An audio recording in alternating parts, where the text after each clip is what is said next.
Lah kalau mereka tanya aja sudah dianggap bantah, dianggap berani sama orang tua, mereka akan mengalami trauma atau ketakutan untuk bertanya kepada orang tua, dan mereka akan berdampak tidak berani juga bertanya kepada orang lain. Assalamualaikum warahmatullahi wabarakatuh. Waalaikumsalam warahmatullahi wabarakatuh. Jumpa lagi bersama kami, saya Zakia Joban dan Jumala Multazam dalam Move Up TV dengan topik membantah tidak selalu buruk.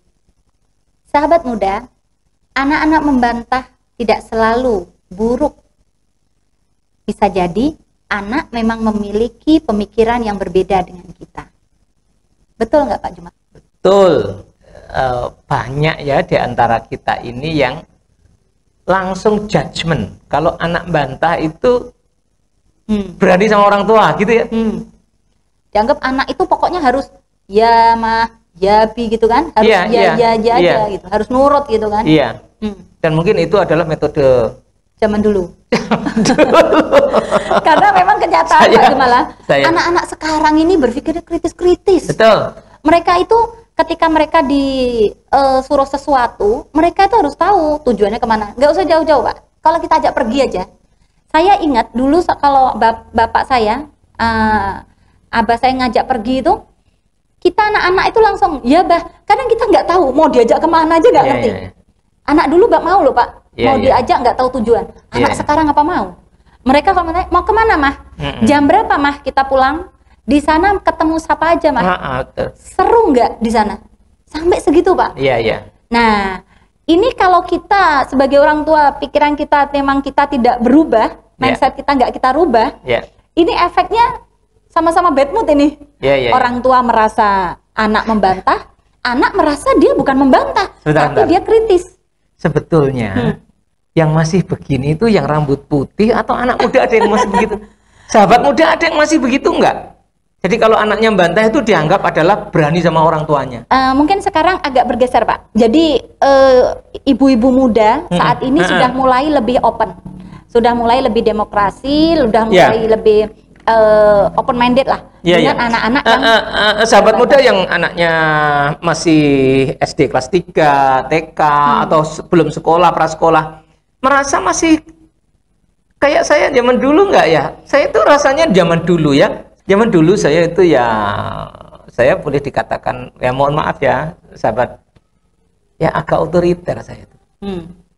Dulu, tapi sekarang ya anak saya yang kecil ini menikmati betapa demokrasinya saya. Demokratisnya saya. Betapa demokratis. Nah, sahabat-sahabat masih merasa begitu nggak? Masih merasa membantah itu nggak boleh. Begitu. Kalau saya tuh ini Pak, memang saya sengaja baca buku, sengaja saya belajar khusus untuk ini Pak. Saya untuk mengubah mindset saya tuh, saya memang benar-benar saya ingat ketika anak saya yang kedua itu saya memang fokus belajar. Karena apa? Ya bukan apa-apa, karena memang kan ini toh Pak, masa peralihan. Anakmu yang kedua usia berapa? Sekarang ini usia berapa? Usia 12 tahun. 12 tahun. Oh iya ya. Jadi habis ikut parenting ya, saya tuh ya berarti ya sama itu masa saya sudah demokratis itu. Jadi saya pun rajin ikut parenting Pak. Iya. Saya rajin ikut parenting, memang di parenting itu memang di situ. Jadi memang kita dirubah mindset ketika kita melihat anak kita ya contoh coret-coret, itu berarti dia bukannya nakal, berarti dia kreatif. Kita orang tua berarti sediakan kertas, kalau nggak mau temboknya dicoret-coret. Nah, begitu juga ketika anak diajak pergi, dia tanya dulu. Ini tuh bukan berarti dia bantah, bukan berarti dia kurang ajar gitu kan. Akan tetapi bisa jadi anak itu memang dia sudah punya planning, bisa jadi. Sehari itu dia planningnya mau gini, karena diajak sama orang tuanya, planningnya kan berhenti. Nah, dia harus punya alasan, jelas. Iya, betul. Nah, ini sekarang kuncinya apa Pak? Caranya gimana kalau kita menghadapi anak yang membantah positif? Ini berarti membantah positif. Iya, oke. Nanti kalau membantah negatif ada topik lagi ya. Karena waktu kita sangat pendek. Jadi gini. Yang pertama, orang tua mesti ngubah mindset ya. Alhamdulillah wa syukurillah. Saya yang dari mindset old, saya bisa mengikuti zaman. Sekarang ini anak kritis-kritis dan kita orang tua yang harus menyesuaikan diri. Kalau enggak mereka yang jadi korban. Iya. Ya, mereka yang jadi korban. Kita juga korban. Ya kita korban, anak lebih korban lagi. Karena mereka harusnya bisa kritis, berani mengungkapkan pendapat. Jadi nggak berani karena membantah, takut sama orang tua. Ya, oleh karena itu pertama, mindset kita harus kita ubah. Bahwa membantah itu tidak selalu buruk. Betul. Bisa jadi dia itu kreatif. Dia itu solutif. Solutif itu betejo ya. Dia itu kritis, kreatif. Loh, sekarang ini kan kita butuhkan creativity, critical thinking, inisiatif, inovatif.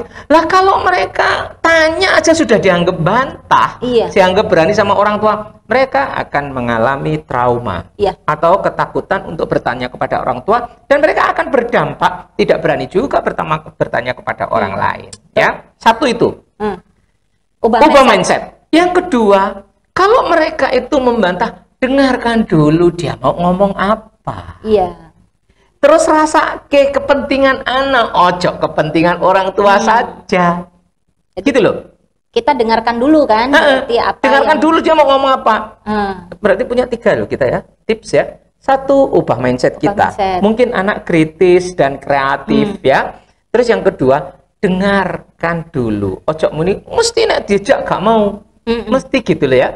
Jadi dengarkan. Bahasa mesti itu kadang nggak sadar keluar. Selalu gitu ya. Pasti selalu. Padahal baru 2 kali, baru 3 kali, tapi sudah mesti. Itu akan membuat mereka itu tidak berani lagi ngomong. Itu jadinya labeling topik. Labeling betul ya. Kalau dalam NLP namanya generalization, generalisasi. Yang ketiga adalah rasakan juga, hargai juga kepentingan anak, perasaan anak. Kalau dia lagi kepengen sesuatu yang terganggu oleh ajakan kita atau suruhan kita, ya kita mesti kasih ruang lah dia untuk menentukan keputusannya sendiri, nggak selalu harus ikut kita ya, kecuali yang memang bantahannya atau tidak maunya itu sangat melanggar syar'i, nah itu harus kita tata lagi. Saya kira itu menurut saya. Ada 3 tadi ya. Ubah mindset kita, yang kedua adalah kita dengarkan, dan yang ketiga ya kita rasakan empati. Dia itu anak keberatannya apa. Anak-anak juga punya kepentingan seperti kita manusia. Punya kepentingan, punya perasaan. Mereka itu manusia juga, tapi kecil gitu kan. Anak itu kan manusia. Kecil dan masih lemah dan takut sama kita lah. Kalau kita maksain terus, kasihan lah. Dan bisa jadi mereka itu ya tadi sudah punya hak juga, punya keinginan. Mereka punya kebutuhan sendiri, yang mana ketika kita sebagai orang tua kadang kita meminta sesuatu, kalau memang nggak sesuai dengan ini mereka juga punya hak untuk membantah. Tetapi di sini membantah dengan cara yang baik. Nah, di sini Pak Jumala, PR kita sebagai orang tua, kita ngajarin anak bagaimana cara membantah yang baik. Membantah orang tua. Tapi ada nggak sih kalimat pengganti dari kata membantah? Karena konotasi di otak saya membantah itu jelek. Membantah negatif ya. Ada nggak kalimat pengganti kecuali membantah? Kalau saya membantah itu negosiasi. Udah diganti negosiasi aja. Jadi kalau anak negosiasi gitu aja ya. Iya. Karena kalimat membantah itu kita terasa negatif gitu ya. Sengaja judul video kita membantah karena memang kenyataannya orang berpikiran begitu. Semua keberatan dianggap membantah, padahal enggak, itu negosiasi. Nah, itu Pak yang mindsetnya, yang kita ubah mindset kita itu, mindset kita ini bukan membantah, tapi negosiasi. So, setelah kita bahas tentang, oh enggak, belum tentu membantah, mungkin dia punya pikiran yang berbeda, yang perlu kita tahu. Maka sejak ini, ayo kita ganti negosiasi. Iya. Justru gini, sahabat muda, ketika anak kok berani bernegosiasi, berarti anak itu sudah punya pendirian. Mantap. Dan dia sudah punya keputusan untuk dirinya sendiri. Yes. Dia bisa mengatakan tidak. Iya. Karena skill, dia sudah punya pribadi yang mandiri sebenarnya. Karena skill untuk mengatakan tidak. Itu nggak gampang. Itu juga nggak mudah loh Pak. Iya. Nah, ketika anak bisa mengatakan nggak bisa mah. Itu sebetulnya ngajari dia untuk mengatakan tidak. Aku lagi ini mah nggak bisa nih kalau diajak. Oh iya juga lah, kalau kita terus marah, jangan bantah, dianggap bantah ya. Akhirnya anak berpikir, oh berarti kalau punya inisiatif tuh salah. Iya. Oh berarti kalau punya inovasi punya inisiatif, punya inovasi, punya pikiran berbeda itu salah. Iya, akhirnya kan seperti itu yang terjadi. Ya. Gitu jadi sahabat muda, ini menjadi sebuah yang fatal apabila mindset kita tidak segera kita rubah. Ketika kita bermindset anak selalu membantah, kita ubah menjadi anak bernegosiasi.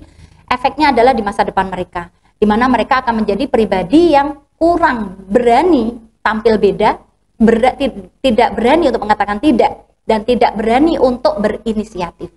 Saya ingin mengingatkan kepada sahabat muda bahwa ada 4 soft skill yang membuat anak kita insya Allah eksis di dalam dunia yang tidak menentu, yaitu 1 creativity, critical thinking, communication, dan collaboration. Nah, critical thinking dan creativity ini akan mati kalau kita tidak mengajari anak untuk berbeda. Ya.